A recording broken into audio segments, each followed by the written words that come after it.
Ledger McKenzie had learned how to bury pain the same way he buried trouble on his ranch. Fast, quiet, no looking back.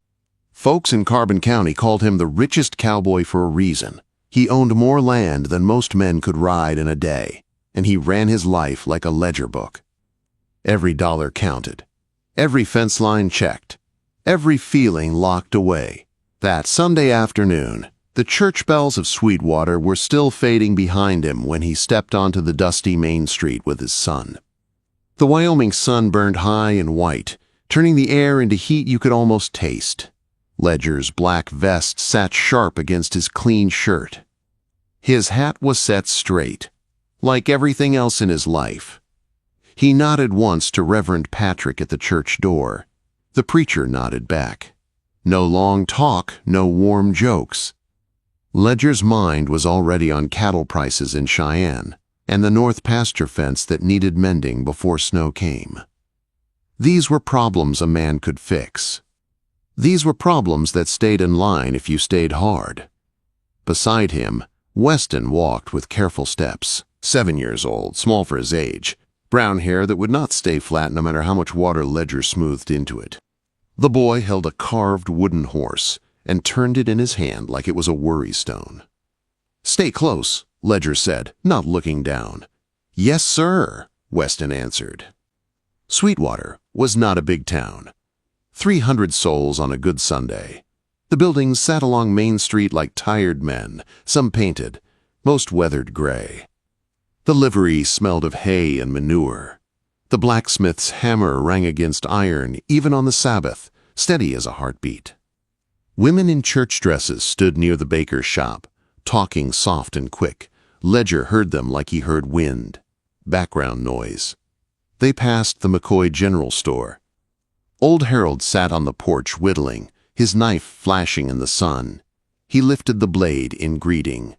Ledger touched his hat brim and kept walking. Weston slowed, his head turning toward the far end of town where the boardwalk ended and dirt began. Ledger did not notice at first. His boots hit the road with purpose. He believed in charity when it was proper and neat. He gave to the church fund. He paid his ranch hand's fare. But he did not believe in carrying the whole world on his back. The trading post sat at the rough edge of Sweetwater. Men without steady work leaned against the wall, smoking and watching. They were not dangerous, just worn down. Life had taken what it wanted from them and left the rest. A faint sound drifted through the heat, a soft humming, broken like a song remembered wrong. Ledger heard it and dismissed it, the way a man dismisses far thunder. Not his storm, not his job. Then Weston stopped. Ledger took 2 more steps before he felt the space beside him go empty. He turned, irritation flashing. "Weston." The boy stood planted in the dirt, staring toward the side of the trading post. His wooden horse hung, forgotten at his side. "Come on," Ledger said. "We have work waiting." Weston did not move. "Boy," Ledger warned, voice tighter now. Weston lifted his face and looked at him with the calm certainty only a child could carry. His eyes did not wobble. His voice did not shake. "Father," he said quietly, "that's Ma." The street seemed to go silent. Even the wind felt like it paused. Ledger's breath caught so hard it hurt. His hands went still at his sides. "What did you say?" Weston pointed, small finger steady. "That's Ma." Ledger followed the line of his son's hand and saw her. A woman sat on the ground by the corner of the trading post, her back against weathered wood. An old coat hung off her shoulders, too big for her frame. Her hair was dark with streaks of gray that shone like thin silver threads in the sun. In her arms she held a cloth doll, lumpy and worn, stitched from scraps of faded fabric. She rocked forward and back, humming the same broken tune. Ledger's throat went dry. His mind tried to reject what his eyes were seeing. The woman looked too thin, too tired, too far gone to belong to his life.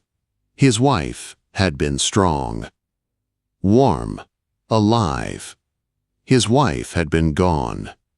"Your mother is dead," Ledger said, harsh, like he could cut the truth into place with his voice. You know that." Weston did not flinch. "No, sir," he said. Ledger's jaw tightened. "We searched the river." Weston stared at him like he was the grown one, and Ledger was the child. "You stop searching," Weston said. Ledger's chest tightened at the words. He wanted to correct him, to say he had done what any man would do, to say the river gave no answers, to say there had been no body, only a shawl caught on a branch and a preacher's gentle voice telling him sometimes the water did not give them back. But Weston was still pointing, still certain. Ledger forced his boots to move. One step, then another. His pulse hammered in his ears. He approached the woman as if she might vanish if he walked too fast. She kept rocking, kept humming. Up close, Ledger saw a thin white scar running from her left temple to her cheekbone. His breath stopped. Maggie had that scar. He remembered it like a brand on his heart. She got it at 16, thrown from a spooked horse near the fence line. Ledger had been there. He had held her hand while the doctor stitched her skin. He had told her she was going to be fine, even while his own hand shook. The woman's pale eyes lifted to his. She studied him slowly, like she was looking at something she almost knew but could not name. Her gaze moved over his face with no fear, no welcome, only quiet patience. "Do I know you?" she asked. Her voice was rough, worn by weather and time, but the shape of it, the small rise at the end, hit Ledger like a blow. "Maggie." He tried to speak. No sound came. His lungs felt too small. His chest felt too tight. Weston stepped closer, brave as any man. "Ma," he said softly. "It's me, Weston." The woman's eyes shifted to the boy. Something changed in her face, small but real, like a candle catching flame. Her hands tightened around the cloth doll. "You're a good boy," she whispered. Weston swallowed. "You used to tell me that every night." Ledger finally found his voice, but it came out cracked. "Maggie," he said. The woman frowned slightly, like the name was a stone she was turning in her mind. "Is that my name?" she asked. Ledger's knees almost gave. He caught himself, standing stiff, hands clenched into fists. "Yes," he said, and it sounded like a prayer. "That's your name." She looked down at the doll, then back up at him. "I remember water," she whispered. "Cold, darkness. I remember holding something precious. I did not want to let go." Ledger's eyes burned. Shame rose in him, thick and heavy. He had stopped looking because grief felt cleaner than hope. He had told himself it was the only way to survive. He had built his life around the empty space she left. And all this time, she had been here, alive, lost, invisible. He took a small step closer, careful like she was a frightened animal that might bolt. "I'm coming back," Ledger said, the words shaking.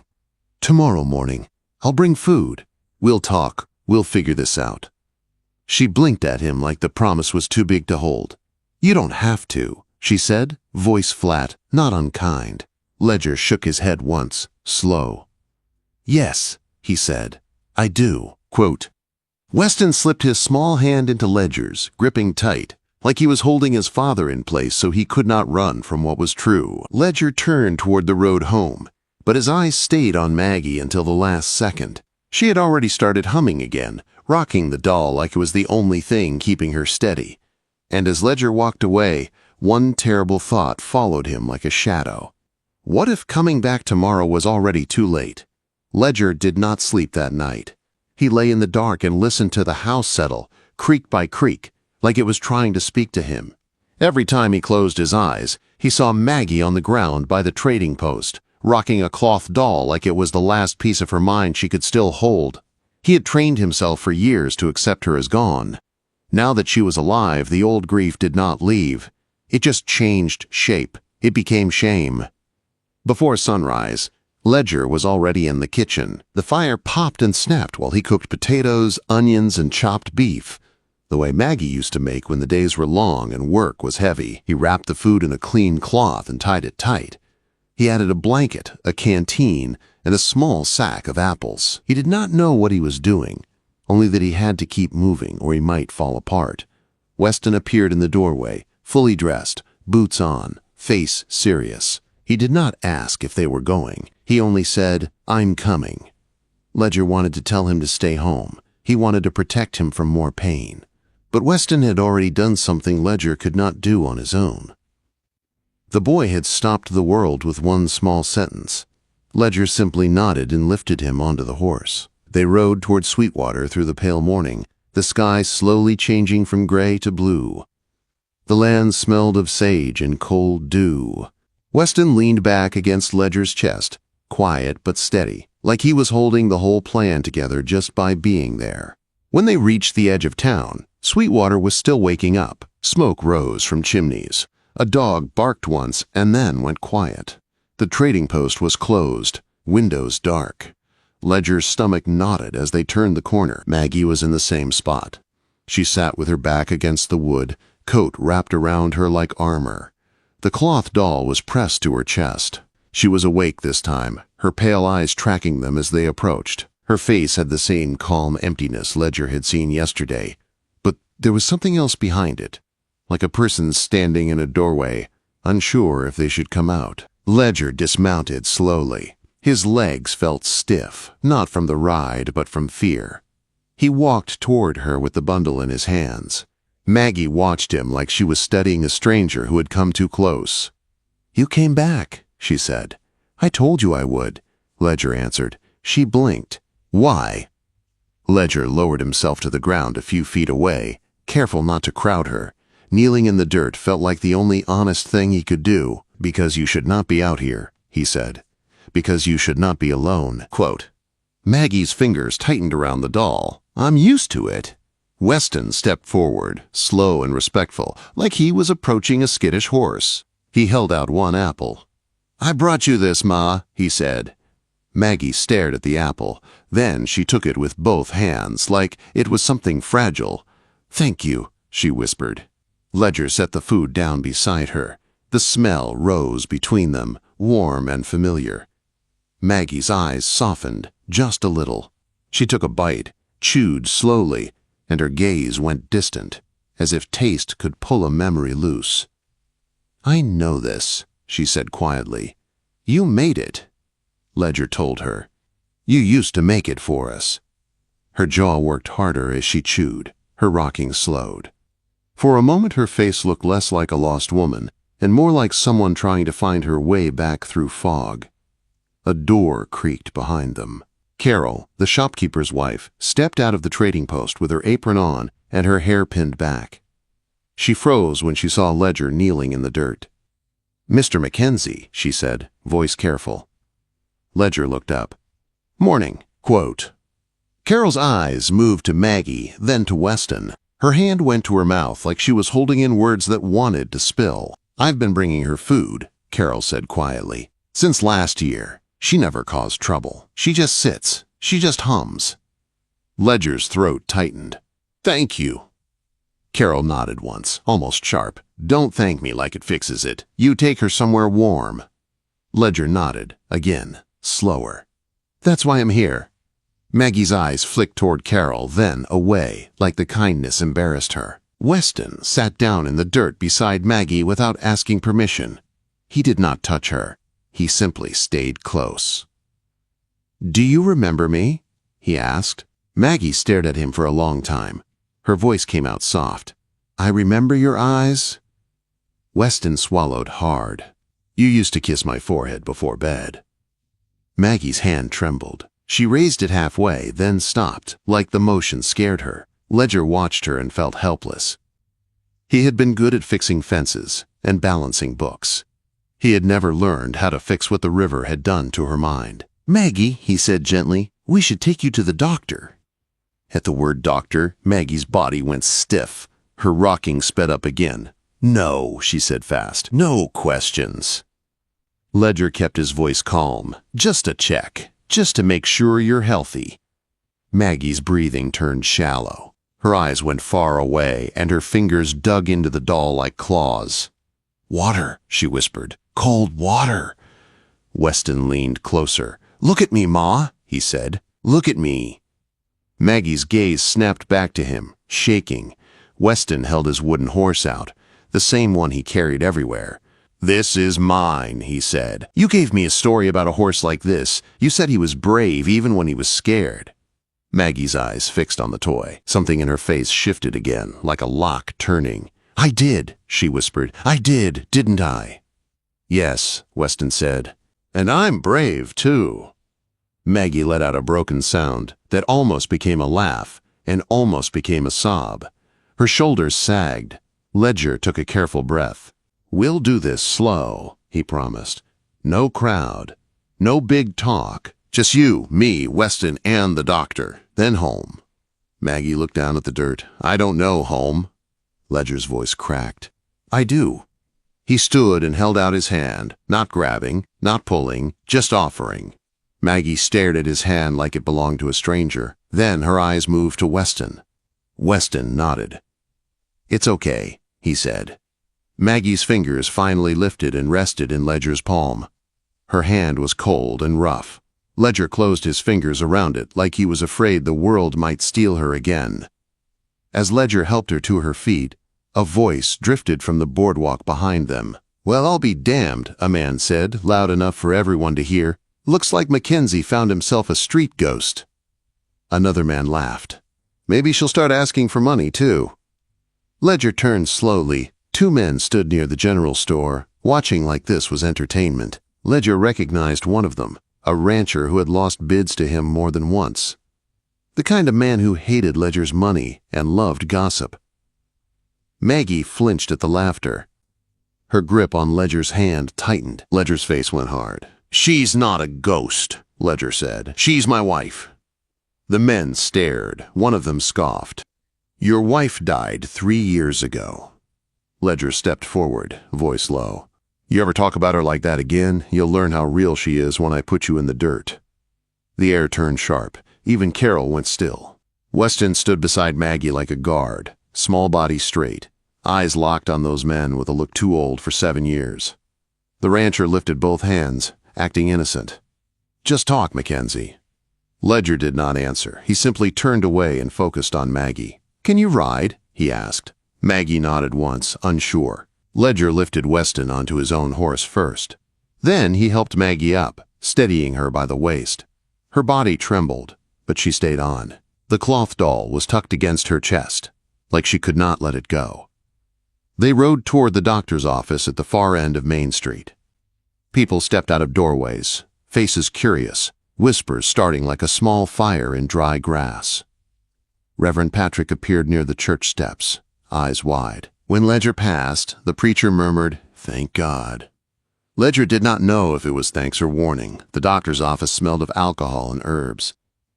Dr. Harlan was an older man with tired eyes, who had delivered half the town's babies and stitched up the other half's mistakes.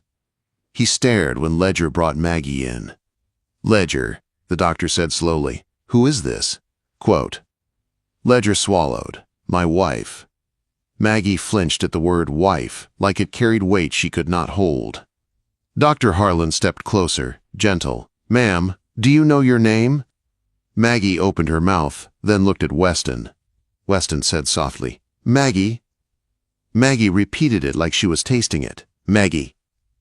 Dr. Harlan watched that exchange, then looked at Ledger with a question in his eyes that felt like a knife. He examined Maggie with care, checking bruises, scars, her pulse. He asked simple questions. Maggie answered some and stared through others. When he finished, he pulled Ledger aside.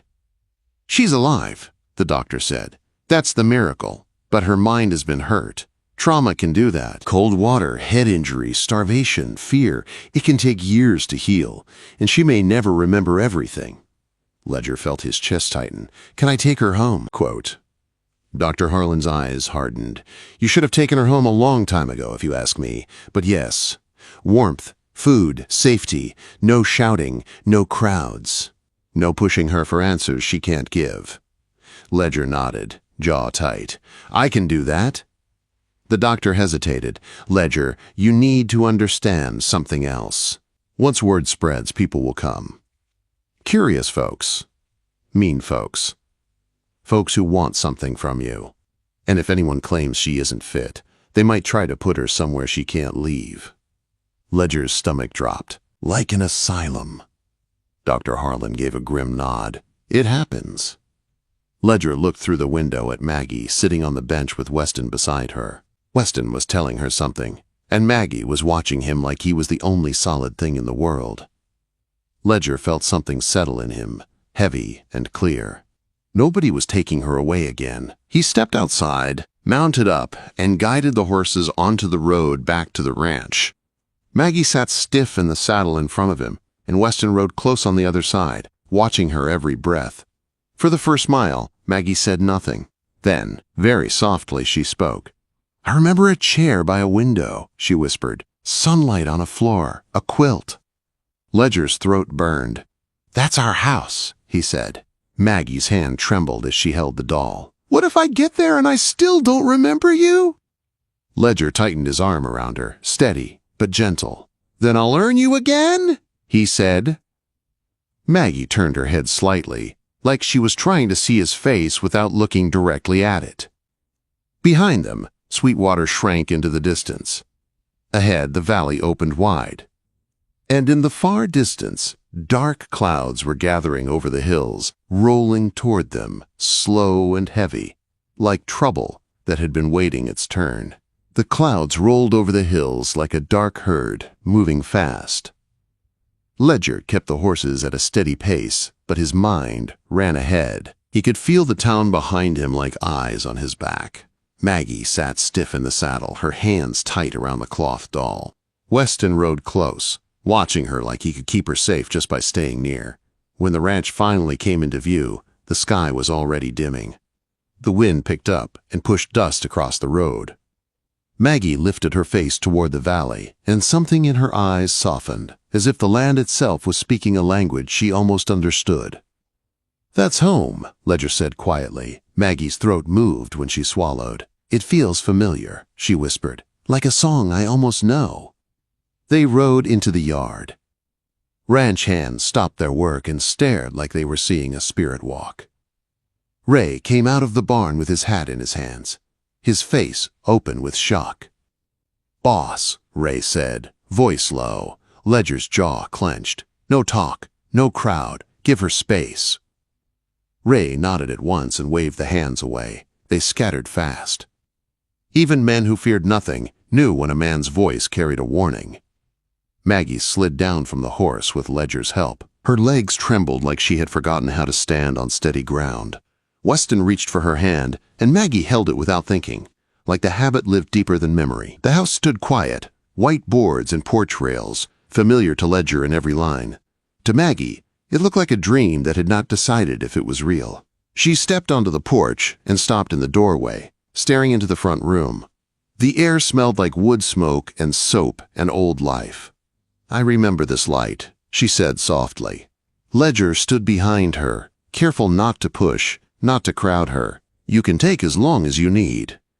Maggie walked inside slowly. Her eyes moved from the fireplace to the chair by the window. Her breath caught when she saw the quilt folded on the back of the sofa. "I made that," she whispered, more to herself than anyone. Weston's voice came out small and hopeful. "You did." Maggie reached out and touched the quilt like it might disappear if she pressed too hard. Her fingers shook. The doll was still tucked under her arm, held tight. That night, the storm hit hard. Rain slapped the roof. Wind shoved against the windows. Thunder cracked close enough to rattle the plates in the cupboard. Maggie sat in the chair by the window, rocking without meaning to, the same forward and back motion that had carried her through years she could not explain. Ledger built up the fire, keeping the room warm. He watched Maggie like he was afraid to blink. Weston sat on the floor near her, carving his wooden horse, keeping the room steady with the sound of his small knife. When the thunder hit again, Maggie flinched so hard the doll nearly slipped from her arms. Her eyes went wide, and her breathing turned fast. "Water," she whispered, cold. Weston stood up and moved close. "Look at me," he said, calm and firm. "You are here. You are inside. You are safe." Maggie's eyes found his face. Her rocking slowed. Her shoulders dropped like she had been holding a weight too long. Ledger took a slow breath. "The river is not here," he said gently. Only rain. Maggie stared at him. For a moment, her eyes looked clearer than they had all day. I don't want to forget again, she said. You won't be alone, Ledger answered. Not ever. The next morning, the storm had passed, but the trouble had not. Before noon, a wagon rolled into the yard. 2 men climbed down, stiff-backed and serious. One was Sheriff Collins from Sweetwater. The other was Mr. Bradley, a county man who wore clean boots and carried papers like a weapon. Ledger met them on the porch with Ray behind him and Weston standing close by the door. Sheriff Collins lifted his hat. Ledger. Ledger did not offer a handshake.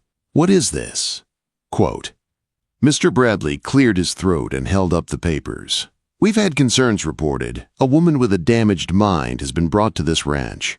Some folks say she is not safe. Some say she is not who you claim. They fear she might wander, get hurt others. Ledger felt heat rise in his chest. She has harmed nobody.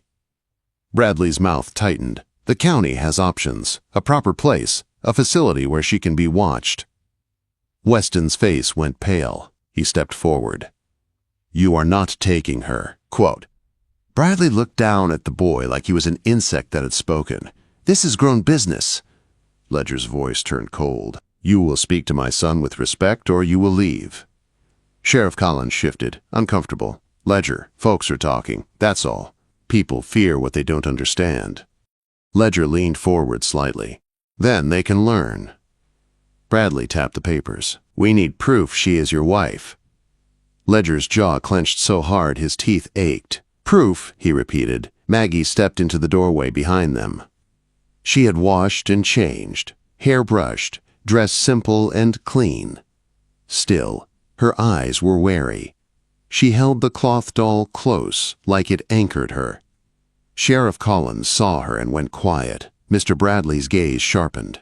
Ma'am, do you know who you are? Maggie hesitated. Her fingers tightened on the doll. Weston moved to her side. That's my mother, he said. She saved me before. I save her now. Bradley ignored him. Your name? Maggie's lips parted. She looked at Ledger as if searching his face for the answer. Ledger spoke carefully, steady. Your name is Maggie McKenzie. Maggie repeated it slowly. Maggie! Bradley nodded like he had caught her in a lie. You see, she only repeats. Ledger took one step forward, rage controlled by iron. She survived a river that should have killed her. She survived hunger and cold. She survived the world forgetting her. Do not stand here and call her less because she has scars you can't see. Bradley's face reddened. If she wanders into town again, the county will take action. Maggie's body went stiff. The words hit her like a whip. Her breathing sped up again, panic rising. Ledger turned toward her at once. Maggie, look at me. You are home. Maggie's eyes flicked to the yard, to the wagon, to the sheriff. Her hands trembled. They want to take me, she whispered. Weston grabbed her hand. They can't. Sheriff Collins cleared his throat and stepped toward Bradley. Mr. Bradley, I've seen the woman in town. She never hurt a soul. Folks fed her because she was harmless. You want to haul her away now that she's clean and sitting in a warm house. That does not sit right with me. Bradley glared. It's procedure. Sheriff Collins shook his head. It's fear, and I'm not here to help fear win. Ledger stared at the sheriff, surprised. Collins lifted his chin toward Maggie. Ma'am, can you tell me something only the real Maggie McKenzie would know? Maggie blinked at him, confused. Ledger's heart pounded.